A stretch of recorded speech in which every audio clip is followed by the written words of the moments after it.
तो बच्चों next topic है कूलाम के नियम का सदिश रूप। कूलाम का नियम तो अभी आपने पढ़ लिया, ये है।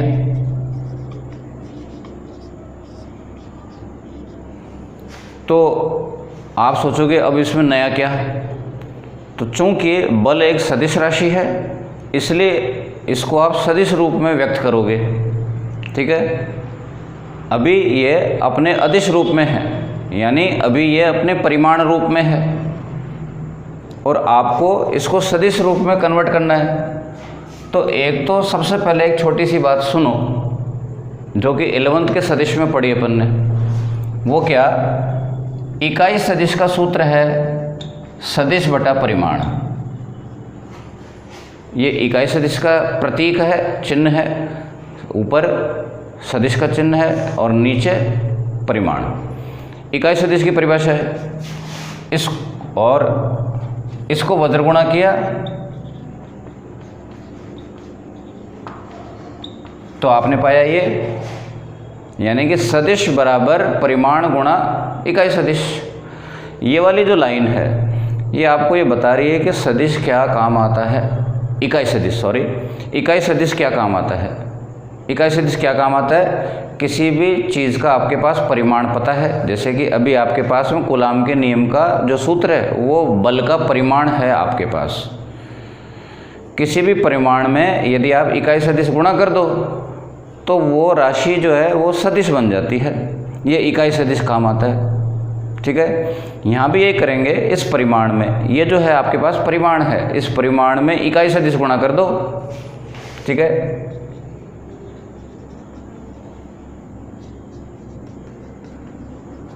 परिमाण गुणा इकाई सदिश तो बन जाएगा ये सदिश। तो ये तो मैंने एक सरलता के लिए आपको बता दिया, लेकिन अब ये कौन होगा यही सबसे बड़ी बात है, इसको समझना। उसके लिए पहले चित्र बना लेते हैं। सबसे पहले तो मैं एक्स एक्स वाई एक्स बना रहा हूँ। आप एक्स एक्स वाई एक्स कब बनाते हो? जब आपको कोई वस्तुओं को, किन्हीं चीज़ों को ठीक से दिखाना हो कि वो कहाँ रखे हुए हैं, यानी कि उनकी स्थितियाँ भी दर्शानी हों, उनकी जगह भी दिखानी हो कि वो कहाँ हैं। तो ये जो रेखा बना रहा हूँ मैं, कौन?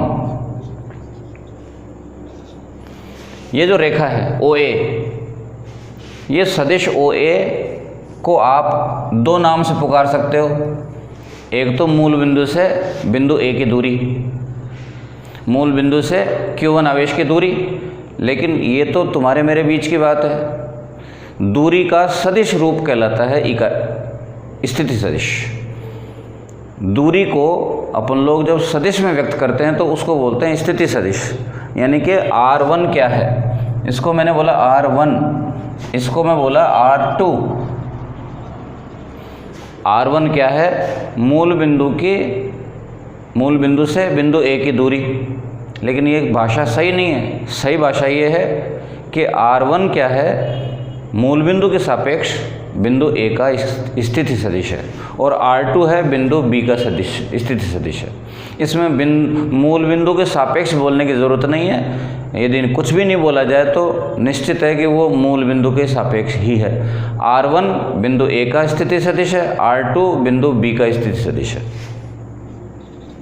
ठीक है। अब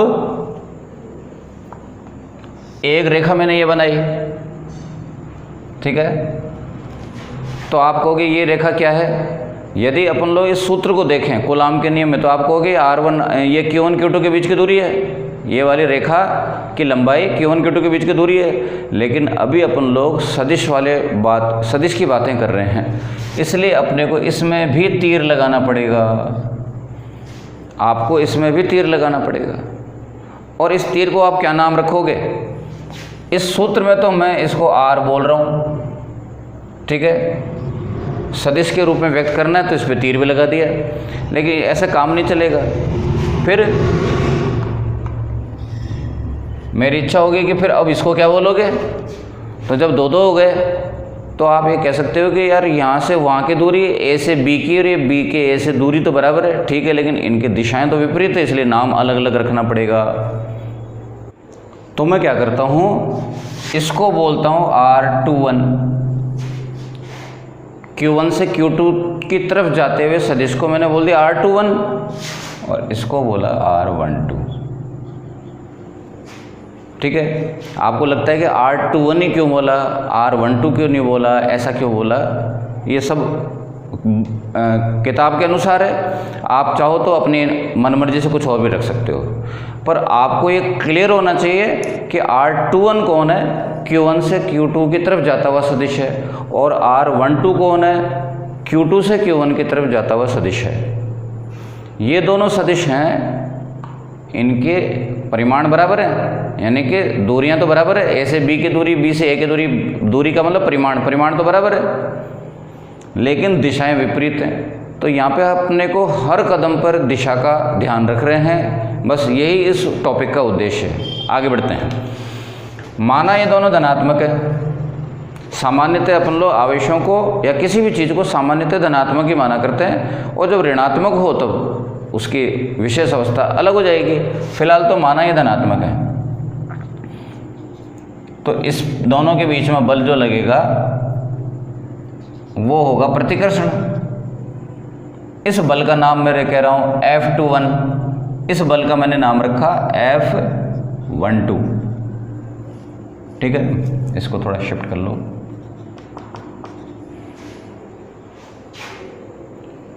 F21 कौन है, जो बल लग रहा है Q2 पे Q1 के द्वारा, और F12 कौन है, जो बल लग रहा है Q1 पे Q2 के द्वारा। तो यहाँ पे भी आपको अजीब लगेगा कि बल तो एक ही है, दो दो क्यों दिखा रहे हो। तो अब आपको एक सोच से बाहर आना है और गति के तीसरे नियम की बात करनी है। वो क्या, गति का तीसरा नियम कह रहा है कि दो वस्तुओं के बीच में जब भी कोई बल लगता है, हमेशा क्रिया और प्रतिक्रिया दो जो होती हैं, हमेशा बल हमेशा जोड़े से विद्यमान होता है। कभी भी जब भी बल की बात आती है, हमेशा बल जोड़े से होता है, एक क्रिया होती है और एक प्रतिक्रिया होती है। अकेला केवल क्रिया या अकेला केवल प्रतिक्रिया बल नहीं हो सकता। तो इनमें बल तो दो ही होने थे, एक Q1 पे लग रहा है, एक Q2 पे लग रहा है। ये आपके लिए नई बात नहीं होनी चाहिए कि अरे हमने तो एक ही बल सूत्र सुना था। ठीक है, सूत्र कूलाम के नियम में तो एक ही बल था, और अब ये दो दो क्यों आ गए। हमेशा बल तो दो दो ही होते हैं, इनके अलग अलग सूत्र लिखने पड़ेंगे, और यही तो इस टॉपिक का उद्देश्य है कि आप अलग अलग दोनों बलों का सूत्र लिखोगे। तो सबसे पहले मैं लिख रहा हूँ सूत्र F12 का। F12 कौन है, जो बल लग रहा है Q1 पे, और लगाने वाला कौन है, Q2 है।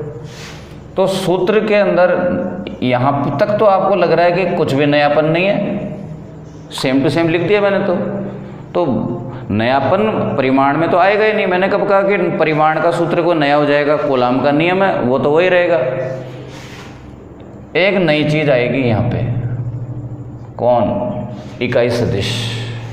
तो मैंने अभी तो क्वेश्चन मार्क लगा रखा है, और मैं आपसे पूछ रहा हूँ कि बताओ यहाँ पे कौन इकाई सदिश आएगा। जरा इधर गौर करें, यहाँ पे सदिश और इकाई सदिश दोनों समान दिशा में हुआ करते हैं, ये शर्त है। ये वाला सदिश और ये इकाई सदिश, ध्यान रखो, दोनों समान दिशा में होना जरूरी है, तभी तो उसको सही दिशा मिलेगी। अब आप बताओ कि इन दोनों में से किसका इकाई सदिश मैं चुनाव करूं। इन दोनों में से कौन है जो F12 की दिशा में है, R12 है।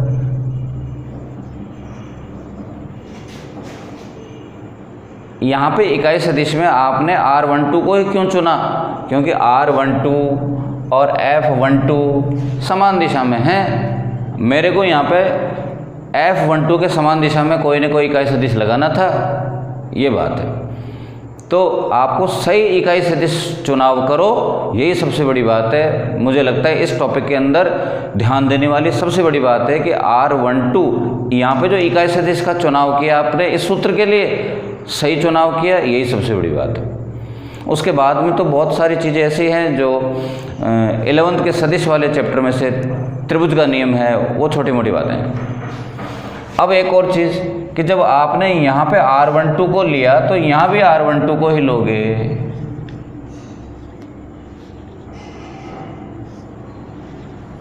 ये क्या है? R12 के परिमाण का वर्ग। R12 का परिमाण क्या है? यानी कि इन दोनों के बीच की दूरी। तो दूरी तो आनी थी, उस दूरी को आपने R12 क्यों लिखा? क्योंकि ये दोनों क्यों नहीं समान हो, इसलिए रखा है। ठीक है, ओके। और चूंकि दूरी एक अदिश होती है इसलिए अपन ने यहाँ पे परिमाण को रखा है, क्योंकि परिमाण हमेशा अदिश होता है। ये बात। तो ये तो बल हो गया Q1 पर लगने वाला बल, और ये हो गया Q2 पे लगने वाला बल। इसको लिख दें Q1 पर, और ये बल है Q2 पर। F21 बल Q2 पे लग रहा है। इसका सूत्र क्या आएगा? सूत्र तो वही है, सूत्र में नयापन तो कुछ नहीं है, लेकिन यहाँ पे इकाई सदिश की जगह कौन आएगा? यहाँ पर कौन सा इकाई सदिश आएगा जो F21 की दिशा में? F21 की दिशा में कौन है? R21। तो यहाँ पे R21 आएगा। तो फिर क्यों नहीं यहाँ भी R21 का ही परिमाण लेवेंगे? ये बात है। ये हो गया आपका न्यूटन कूलाम के नियम का सदिश रूप। अब कुछ और आगे कर सकते हैं, वो तो क्या कि इसको तो मैं मिटा देता हूँ। ये तो आपका कच्चा माल था जो कि पक गया, आपका कच्चा माल पक्के माल में कन्वर्ट हो गया। अब और क्या कर सकते हैं? और ये कर सकते हैं कि त्रिभुज OAB में से आप R1, R2 और ये दो, इनमें आपस में संबंध आप उत्पन्न कर सकते हो। ठीक है, त्रिभुज का नियम जो है ये कहता है कि जो दो सदिश जोड़ रहे हैं वो समान दिशा में होने चाहिए, समान क्रम में होने चाहिए, और जो जुड़ करके आएगा त्रिभुज की तीसरी भुजा जो जुड़ करके आएगी वो विपरीत क्रम में होना चाहिए। तो आप बता दो मेरे को कि R1 के साथ समान क्रम में, समान दिशा में कौन है? तो देखो R1, और यूँ जा रहा हूँ मैं समान दिशा में, कौन है? R21। यहाँ पे R21 को लोगे। R1 के साथ योग किसका होगा? R21 का। R1 प्लस R21 बराबर R2, ये विपरीत दिशा में है। त्रिभुज के नियम का जो शर्त है उसका पालन करते आपने ये लिखा R1 प्लस R21 बराबर R2 विपरीत दिशा में। क्या किया इसमें अपन ने? R21 का वैल्यू निकाला। क्या किया अपन ने? यहाँ पे R21 का वैल्यू निकाला, जो कि यहाँ जरूरत पड़ेगी आपको। कब न्यूमेरिकल करोगे तब। ठीक है, अभी आप रख दो, ठीक है, रख दो इसको ज़बरदस्ती, ये और विकराल रूप ले लेगा, वो बड़ी बात नहीं है। आप इसको क्यों भयंकर बना रहे हो? बस ऐसे रख दो और कह दो साइड में कि जहाँ आप ये सूत्र लिख दिया, ये सूत्र तो अपना हो ही गया। ये सूत्र लिखने के बाद आप कह दो कि जहाँ R21 बराबर है R2 माइनस R1। ये ज़रूरी नहीं है कि इसको उठा करके यहाँ पर रखो और इस सूत्र को और बड़ा भयानक बना दो, ये कोई ज़रूरी नहीं है। ठीक है, दूसरी बात, इसी त्रिभुज में यदि मैं ये लिखता हूँ, या नीचे लिख लो, यदि R2 प्लस R12, ये भी सही है। क्यों? त्रिभुज के नियम का पालन हो रहा है यहाँ भी। R2 प्लस R12, R2 और R12 समान दिशा में बराबर R1, तीसरी भुजा विपरीत क्रम में। दो भुजाएं समान क्रम में, उनका योग बराबर तीसरी भुजा विपरीत क्रम में। यही तो त्रिभुज का नियम है। यहाँ से आपने R12 का वैल्यू निकाल लिया। ठीक है, ये R12 का वैल्यू निकाल के रख दो, और वो ज़रूरत पड़े तो यहाँ पे रखने के काम आ जाएगा। ठीक है ना, यहाँ पे R12, ठीक है, ये R21 का वैल्यू यहाँ ज़रूरत पड़ेगी और R12 की वैल्यू इसमें ज़रूरत पड़ेगी। ठीक है ना, ये बात है। तो बच्चों मेरी तरफ से कूलाम के नियम का सदिश रूप का टॉपिक हो गया, लेकिन किताब कुछ और भी कहती है आगे, उसको भी सुन लो। मेरे विचार से इसको आगे नहीं लिखना चाहिए, इससे आगे जाओगे अनावश्यक कन्फ्यूजन होता है। लेकिन जब किताब करिए तो उसको भी देख लेते हैं, वो सुनो ध्यान से क्या है, उसको आप देखो और केवल देख लो, उसको आप करो ज़रूरी नहीं है। लेकिन न्यूमेरिकल करेंगे तो करना पड़ेगा, तो आप करोगे बात तो वही घुमा फिरा करके। तो जो भी है देखो आगे क्या करता हूँ। F21 बराबर K Q1 Q2 R21। तो आप सोच रहे हो तो एक जैसा लिखते चले जा रहे हो। अब मैं इसकी परिभाषा के अनुसार इसका वैल्यू रखता हूँ। क्या है इकाई सदिश की परिभाषा? सदिश बटा परिमाण। इकाई सदिश बराबर होता है सदिश बटा परिमाण।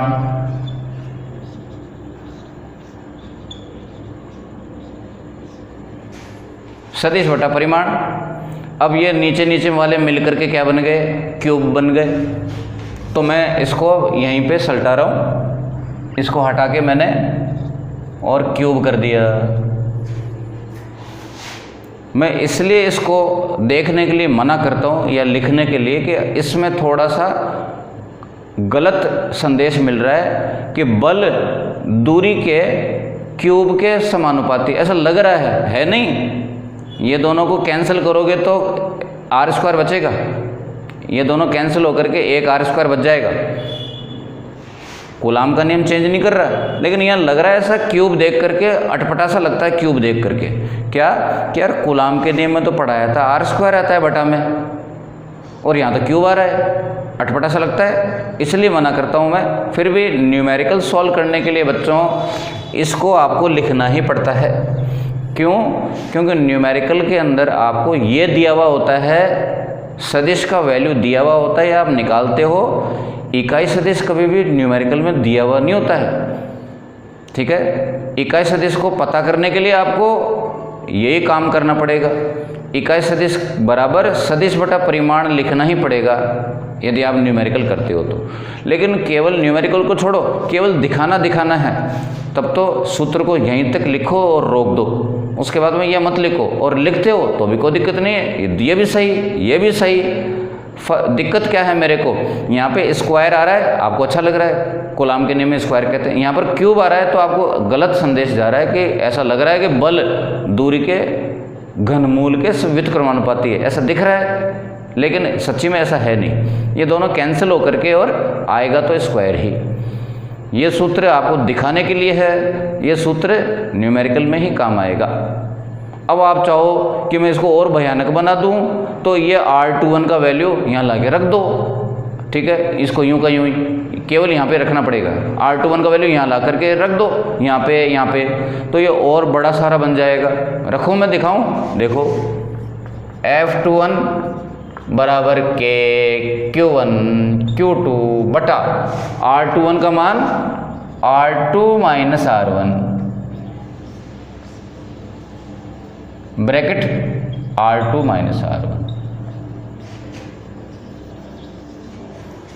ठीक है। ऐसे करके और ये फाइनल सूत्र ये बना। जैसे ये बना वैसे ऊपर वाले को बना दो, यहाँ पे सदिश लगा दो, यहाँ पे क्यूब लगा दो, और R12 का वैल्यू यहाँ से उठा के ये रख दो, ठीक है ना। दोनों सूत्र की बनावट एक जैसी है, बनाने का तरीका एक जैसा है, बस आपस में विपरीत है। तो ये है बच्चों कूलाम के नियम का सदिश रूप। अब ये फ़ायदेमंद कब रहेगा? जब आप एक न्यूमेरिकल कर लोगे। तो अपन लोग न्यूमेरिकल कर लेते हैं बच्चों। एक न्यूमेरिकल उठाते हैं जो इस टॉपिक पर आधारित है। सॉल्व्ड क्वेश्चन है 1.7। और इस न्यूमेरिकल पर नज़र मारी तो एक चीज़ याद आ रही है मेरे को, बता देता हूँ। आपकी जो बुक है ना गवर्नमेंट वाली, उसके अंदर मिसप्रिंट बहुत हैं, और विशेष तौर से कौन सी चीज़ें मिसप्रिंट हो? जो स्पेशल कैरेक्टर्स हैं, स्पेशल अक्षर हैं, जैसे माइक्रो का म्यू, ठीक है। तो वो छपा नहीं इसके अंदर, बल्कि कई सारे पूरी बुक के अंदर कम से कम 100 चीज़ें ऐसी हैं जहाँ पे कुछ चीज़ें छपी नहीं हैं, गायब हो गई या गलत छप गई हैं, ठीक है ना। खैर अभी सबसे पहला काम क्या है कि कभी भी आप ये कोशिश करो किसी भी न्यूमेरिकल में, किसी भी चैप्टर में, कि जो कुछ भी क्वेश्चन में दिया हुआ है उसका चित्र बनाओ, ठीक है। और कम से कम इस टॉपिक, इस न्यूमेरिकल में वो चित्र तो बनाना ही बनाना है जो कि थ्योरी में है, तभी तो आपको मैच होगा सही सही कि भाई न्यूमेरिकल भी वही बात बोल रहा है जो थ्योरी के अंदर मैंने पढ़ाया अभी, ठीक है। थ्योरी और न्यूमेरिकल जब तक मैच नहीं होंगे बेकार है न्यूमेरिकल।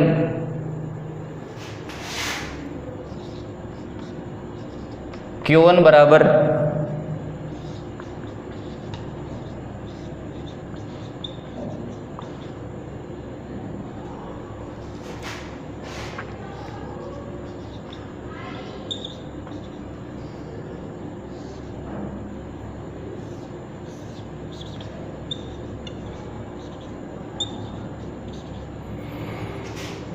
मैंने यहाँ पे जानबूझ करके कुछ नहीं लिखा, कोई दिक्कत नहीं है ना, ठीक है। मैं ज़्यादा इसको बहुत भरा भरा ऐसे वजनदार चित्र नहीं बनाना चाहता, जितनी ज़रूरत है उतना करेंगे, ठीक है। ये सब आपके सामने। Q1 का वैल्यू है 2 माइक्रोकूलम। किताब में माइक्रो छपा नहीं है, ठीक है, पर अपन लोग समझ गए थोड़ी सी खाली जगह है। और आप वैसे भी समझदार हो कि 2 कूलाम तो हो नहीं सकता भाई, 2 कूलाम बहुत भयानक आवेश होता है, बहुत बड़ी मात्रा है 2 कूलाम, ठीक है ना। और Q2 का मान है -5 माइक्रोकूलम। तो अब यहाँ पे माइनस का चिन्ह लगा दो, ठीक है। उससे क्या होगा, बल की दिशा जो है वो आकर्षण हो जाएगी, ठीक है। तो आप ये मत सोचो कि अरे अब तो वो टॉपिक दोबारा कराओ, आकर्षण वाला अब कराओ, ये तो प्रतिकर्षण वाला था, आकर्षण वाला कराओ, नहीं। अभी अपन लोग सूत्र को ही, उसी सूत्र को काम में लेंगे। उस सूत्र में क्या ध्यान रखना है, Q2 का मान माइनस में रख दो, सेम टू सेम सूत्र काम में लेना है। Q2 का वैल्यू माइनस समेत रखोगे, बस ये ध्यान रखना है। क्यों? क्योंकि आपको सारा काम सदिश रूप में कर रहे हो, तो फिर दिशा का भी ध्यान रखना है, चिन्ह का भी ध्यान रखना है। Q2 का और Q1 का वैल्यू चिन्ह समेत रखना है, तब तो आप सूत्र को सही सही आगे ले जा पाओगे, ठीक है। ठीक है, तो अभी आप केवल एक फॉर्मेलिटी के लिए इनको यहाँ पे कर दो।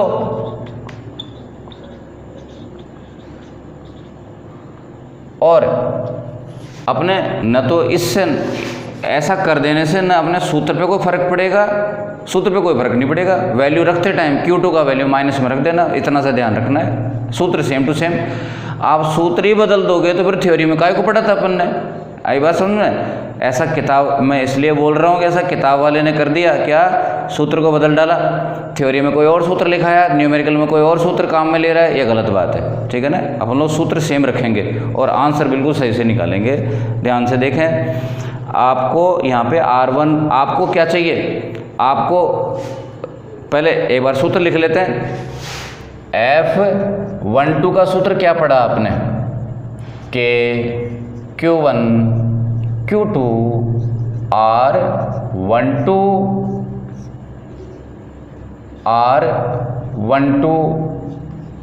मैं तो यहाँ से उठाता हूँ इस सूत्र को, ठीक है। थोड़ी देर में बात अलग है कि मैं इकाई सदिश का वैल्यू ज्ञात करने के लिए, चलो वो बात की बात है, ठीक है। R चलो ले ही चलते हैं वहाँ पे इसको। R कैप का मान क्या रखेंगे, R12 बटा परिमाण R12, सदिश बटा परिमाण, ये इकाई सदिश का वैल्यू, ये दोनों मिलकर के बन गए क्यूब। ओके, ये तो हो गया, इसमें तो कोई लोड लेने की ज़रूरत नहीं, ये तो मैं अभी बता चुका। अब यहाँ पे ला करके वैल्यू रखने हैं, मशीन की तरह से काम में लो इस सूत्र को। K का मान सबको पता है, Q1 का मान 2 माइक्रोकूलम, Q2 का मान -5 माइक्रोकूलम, Q2 का मान, ये भी हो गया, बहुत अच्छी बात। R12 का वैल्यू तो दिया ही नहीं क्वेश्चन में। अब सुनो ध्यान से कि R12 का वैल्यू क्या है, तो आप यहाँ पे आए, इधर आ जाओ, ठीक है। R12 का वैल्यू क्या है, R1 - R2, ये भी आपको मालूम है, ठीक है। R12 का वैल्यू क्या है, R1 - R2, ये भी आपको मालूम है, ठीक है। एक बात ज़रूर ध्यान रखना कि या तो ये मैं जो सॉल्यूशन बता रहा हूँ उसी को देखो या फिर किताब वाला ही देखो।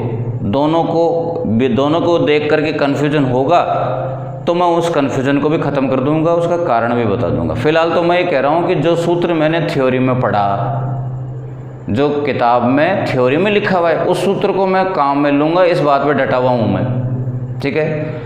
किताब वाले ने क्या किया, न्यूमेरिकल में इस सूत्र को काम में लेते टाइम उल्टा कर दिया, जो कि गलत बात है। स्टूडेंट कहाँ समझेगा इस उल्टा पल्टा को। तो बात करते हैं, आपको इस सूत्र में वैल्यू रखने के लिए क्या चाहिए, R12 का सूत्र तैयार। ये कहाँ से है, दोबारा नहीं बताऊंगा, वो अभी पिछले वाले वीडियो में पीछे जाके देख लो। ओके, मतलब इस वीडियो में पीछे जा करके देख लो ये कहाँ से है, नहीं सुनना है तो क्या R1 R2 का वैल्यू दिया हुआ है आपको, R1 R2 का वैल्यू भी नहीं दिया हुआ है। अब उसकी एक छोटी सी कहानी सुननी पड़ेगी आपको, R1 R2 की वैल्यू कैसे आएगी। यहाँ पर छोटी सी कहानी लिखते हैं, उसको मिटा देंगे बाद में। ये छोटी सी कहानी है, वो आपने बच्चों 11th क्लास में भी मैंने बताई थी, 11th क्लास में भी सुनी है आपने। कब, प्रक्षेप्य गति के आसपास, द्विविमीय गति, प्रक्षेप्य गति के टॉपिक के अंदर ये चीज़ अपने को बतानी पड़ती है। उसको सुनो ध्यान से कि माना एक बिंदु है P, जिसकी मूल बिंदु से दूरी है R, लेकिन मैं इसको दूरी नहीं बोल रहा। जैसे ही मैंने इस पे सदिश का चिन्ह लगाया, अब मैंने इसका नाम रख दिया स्थिति सदिश। बिंदु P के निर्देशांक है x y, मतलब ये दूरी कितनी है x, ये दूरी कितनी y, तो बहुत अच्छी बात है।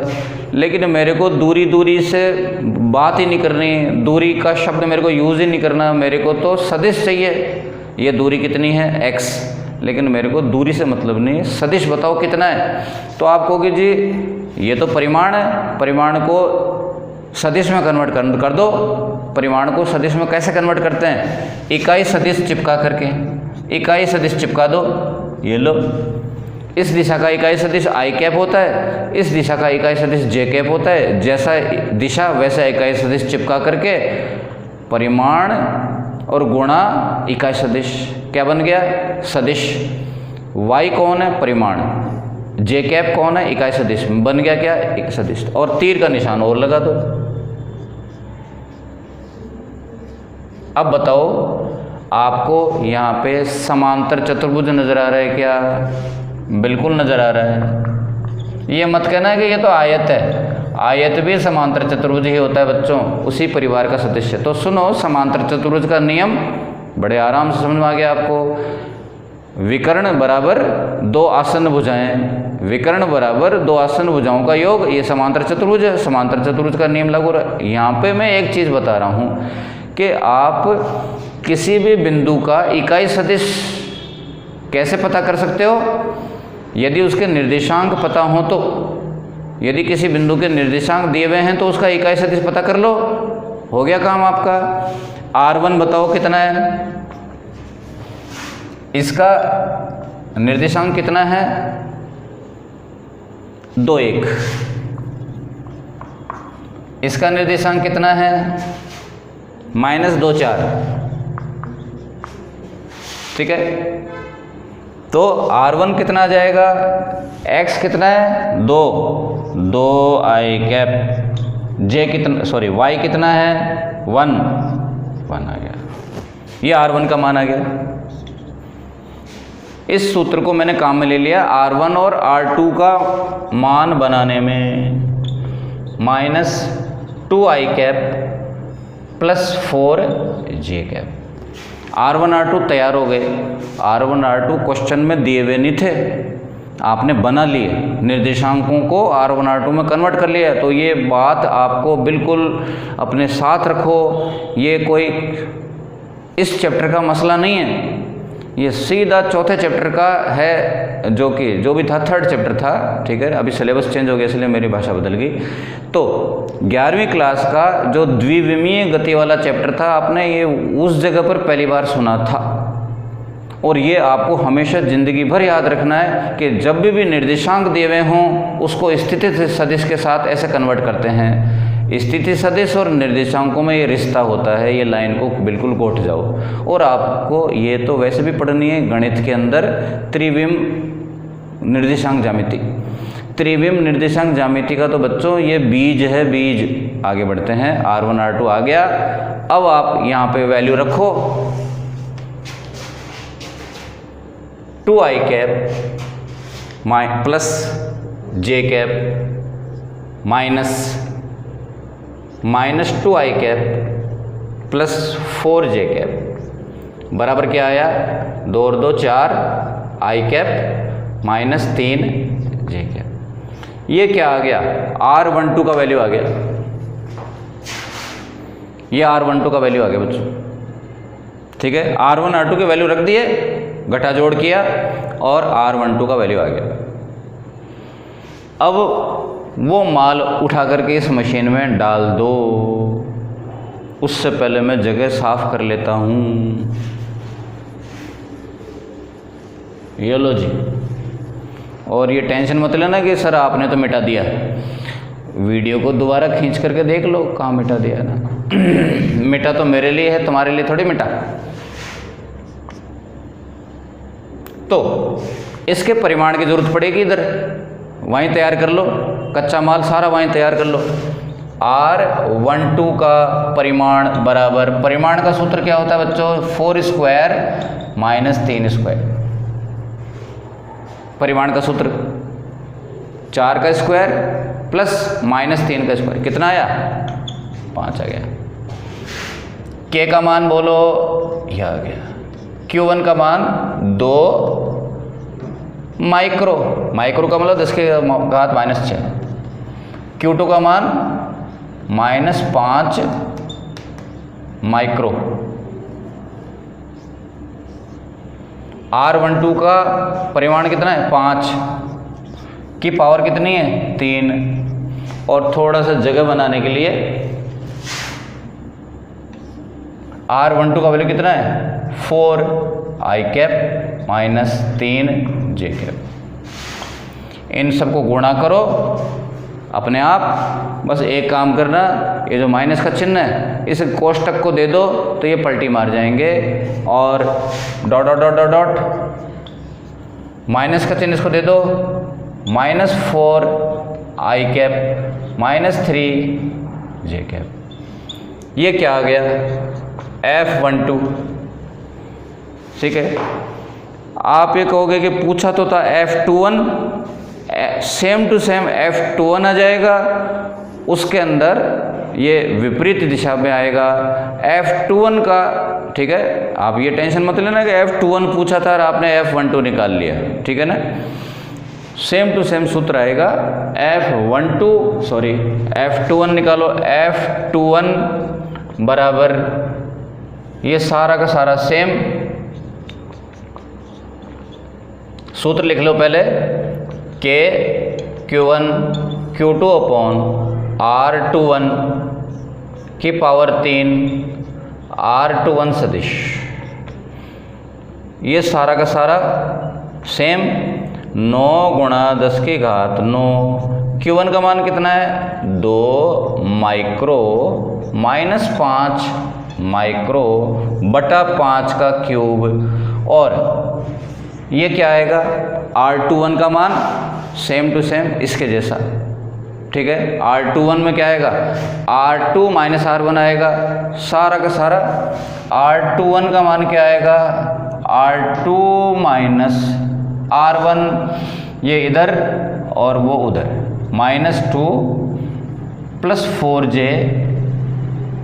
और ये कितना था R1 का वैल्यू,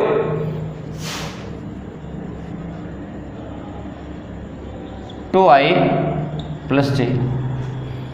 तो R21 का वैल्यू क्या आ गया, माइनस 4i और प्लस 3j। मतलब क्या देख रहे हो, R21 और R12 आपस में विपरीत दिशा में होते हैं। ये तो आपने वो चित्र में देख लिया थ्योरी वाले टॉपिक के अंदर, ये बात है, ठीक है। और R, ये तो आ गया R21 और इसका परिमाण सेम टू सेम, परिमाण तो सेम आएगा, ठीक है ना, परिमाण तो सेम आएगा, ये तो आपको पहले से मालूम है। क्या दिशा विपरीत है, परिमाण सेम आएगा। अब आप यहाँ पे R21 का वैल्यू वो आया -4i प्लस 3j, ऐसे रख दो। तो इन दोनों को काम करने का तरीका सेम है, आपको एक समझ में आ गया तो दूसरा सिर्फ दिशा विपरीत है, ये वाली चीज़ आपस में विपरीत है, ठीक है ना। ये माइनस का चिन्ह इसको दोगे तो यहाँ पे प्लस और ये माइनस हो जाएगा, इस माइनस के चिन्ह को हटा दो, या प्लस है तो आप ये माइनस का चिन्ह इसको दिया तो माइनस और ये प्लस हो गया बच्चों, ये मिसप्रिंट हो गया, मिस्टेक होगी, इसको ठीक समझ लो। ये माइनस का चिन्ह इसको दिया तो यहाँ माइनस आ गया और माइनस माइनस प्लस हो गया था। इन दोनों में तुलना करो, इतना हिस्सा तो बिल्कुल सेम है, इसमें विपरीत है, ये आपस में विपरीत है, ये तो होना ही था। आपको मालूम है कि F21 और F12 आपस में विपरीत होते हैं क्योंकि ये क्रिया और प्रतिक्रिया ही हैं, ठीक है। क्वेश्चन ने आपको पूछा था केवल एक, मैंने निकाल दिए दोनों, ठीक है। उसके बाद में बच्चों एक नेक्स्ट टॉपिक है और वो है बलों का अध्यारोपण, ठीक है। इसको साफ कर लेते हैं बच्चों। इस टॉपिक का अर्थ समझो, बलों का अध्यारोपण। अध्यारोपण शब्द का मतलब है कई सारे बलों का योग। जब एक वस्तु पर कई सारे बल लग रहे हों,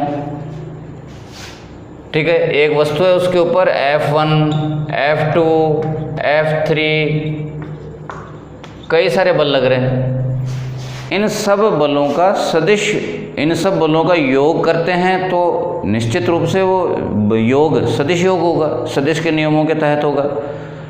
तो कई सारे सदिशों के योग करने को बोलते हैं बलों का अध्यारोपण, ठीक है। यहाँ तक कि आप केवल बलों के लिए नहीं, कोई भी सदिशों को योग करते हो, कई सारी भौतिक राशियों का योग करने को अध्यारोपण कहते हैं, ये इसका मतलब है, ठीक है। तो वापस पहले चित्र बनाते हैं तरीके से। और x y क्यों बना रहे हो आप? क्योंकि जो कुछ भी यहाँ पर चीज़ें मैं दिखाऊंगा उनकी स्थितियों से मेरे को मतलब है, ठीक है। इसलिए एक आवेश माना वो Q0 है, उसके चारों तरफ से घेर रखा है कई सारे आवेशों ने।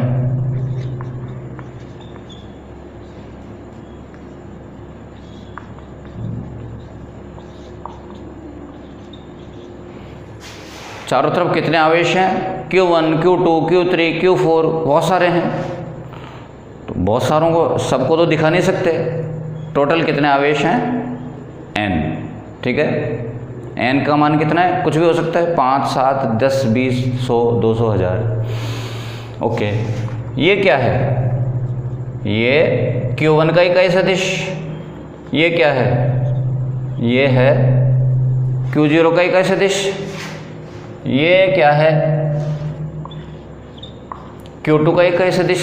और मैं सब तीर लगा लगा करके इस चित्र को भीड़ भाड़ वाला नहीं बनाना चाहता, ठीक है। चित्र देखना हो तो नोट्स में देख लो, जैसा भी है।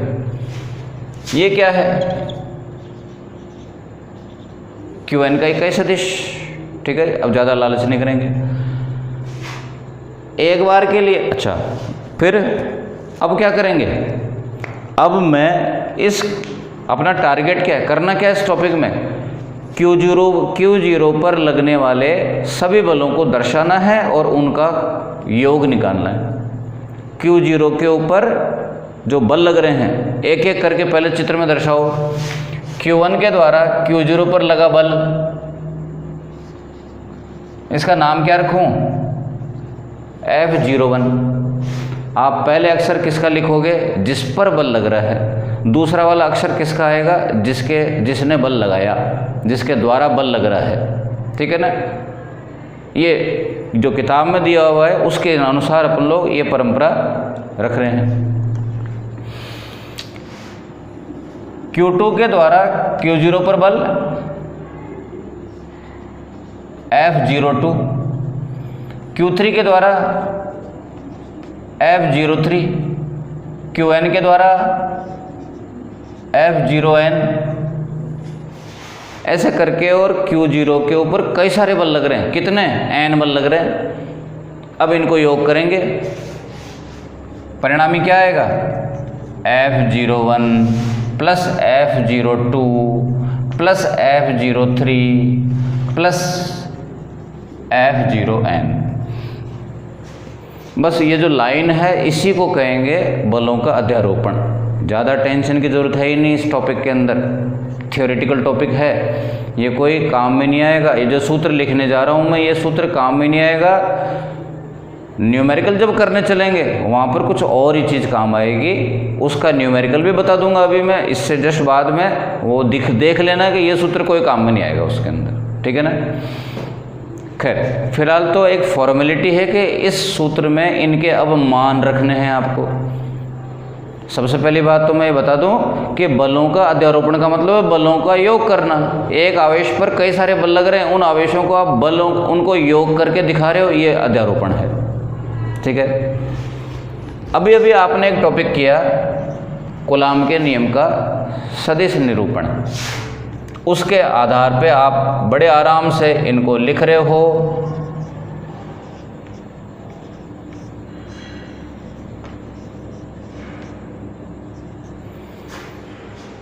कूलाम के नियम का सदिश रूप लिख दिया आपने।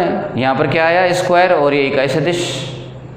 किसी की इच्छा हो कि यहाँ पर क्यूब लगाऊं और यहाँ पर सदिश, वो भी सही है, दोनों सही हैं, इसमें कन्फ्यूज होने की ज़रूरत नहीं है। मैं आपको बार बार रिपीट कर रहा हूँ, इस बात को सुन लो कि कूलाम का नियम लिखते हो आप K Q1 Q2 upon R square R cap,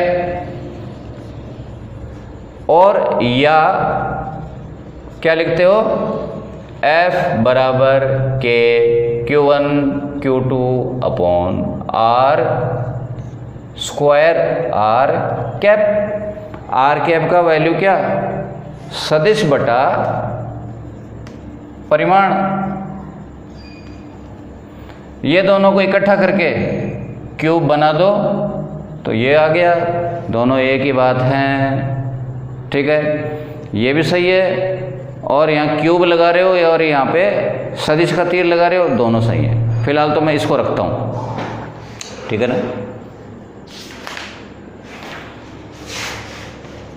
K Q0 Q2 R02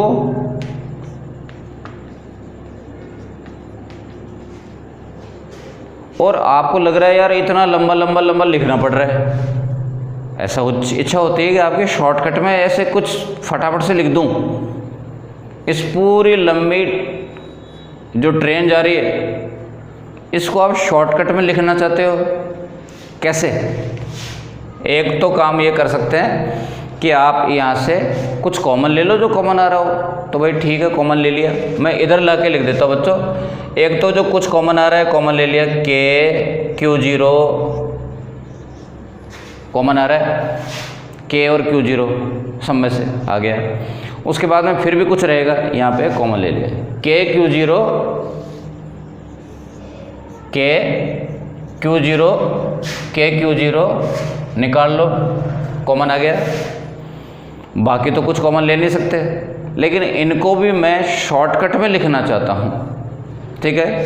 कैसे? K Q0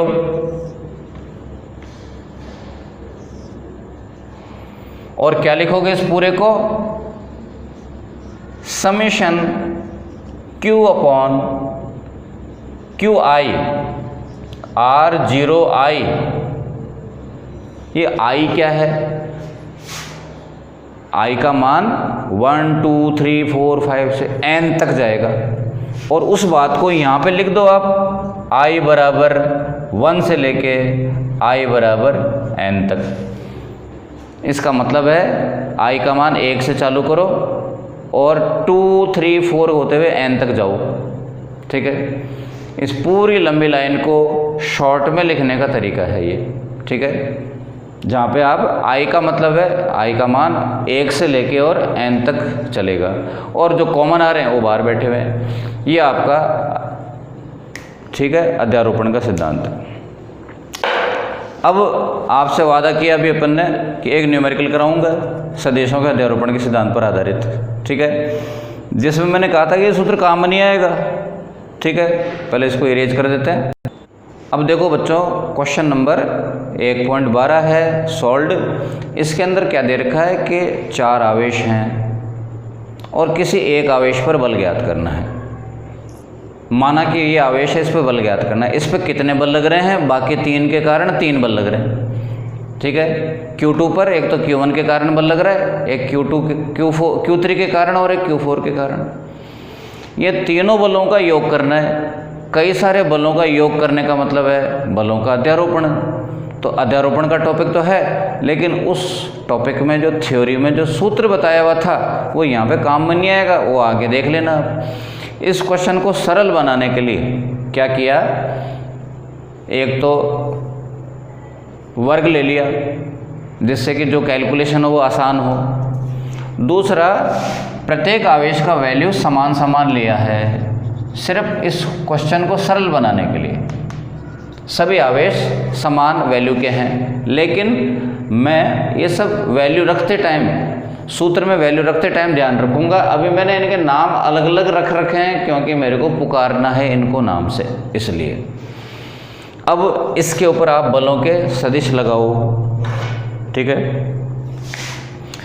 ये सदिश किसका है? F21, Q2 पर Q1 के द्वारा बल।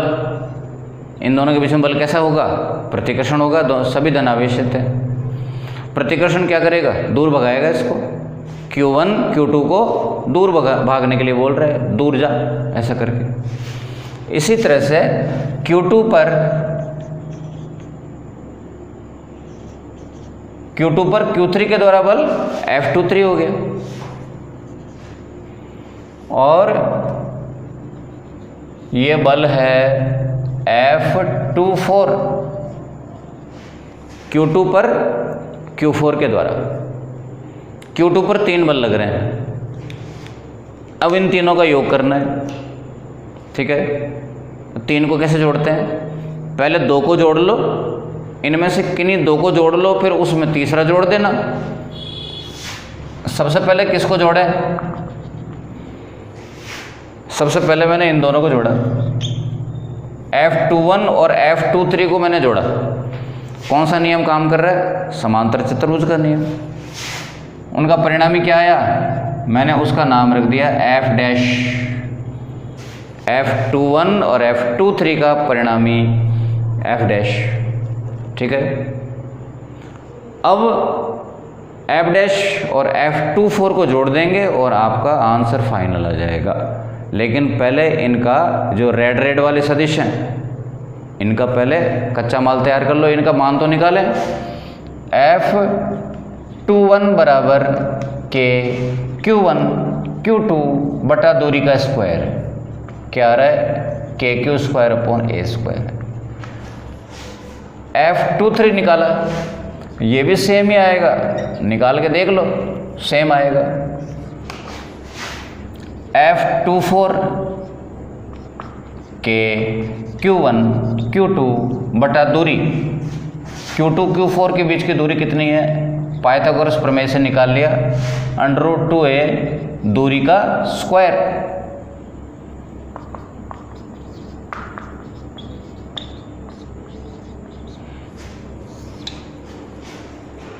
आपने सदिशों के परिमाण निकाल लिए इन तीनों के, ठीक है। अब क्या करेंगे? F डैश निकालेंगे। F डैश कौन है? F23 और F21 का परिणामी। परिणामी का सूत्र क्या है?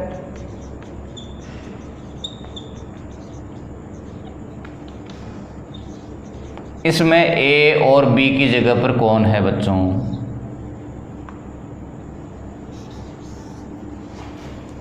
A और B की जगह कौन है? ये A है, ये B है। ये सदिश A है, ये सदिश B है। चूंकि इन दोनों के वैल्यू बराबर हैं, तो आप लिखने में आसानी के लिए चाहो तो इसको x लिख दो, ये भी x, वो भी x, 2x cos 90, ठीक है। और कोई ज़रूरी नहीं कि आप इसको x लिखो, आप पूरा लिख दो KQ² / A²। थोड़ा लिखने में बड़ा पड़ रहा है इसलिए मैंने इसको x मान लिया, क्योंकि दोनों का परिमाण बराबर है। दोनों को रिपीट करके क्या लिखेंगे, x a और b की जगह x लिख दिया, cos 90 का मान 0। तो ये तो हो गया ख़त्म। क्या आया, √2x, और अब आप आराम से x का मान वापस रख दो KQ² / A²। ठीक है, क्या आ गया आपका f डैश, और a की जगह पर था F21, F23,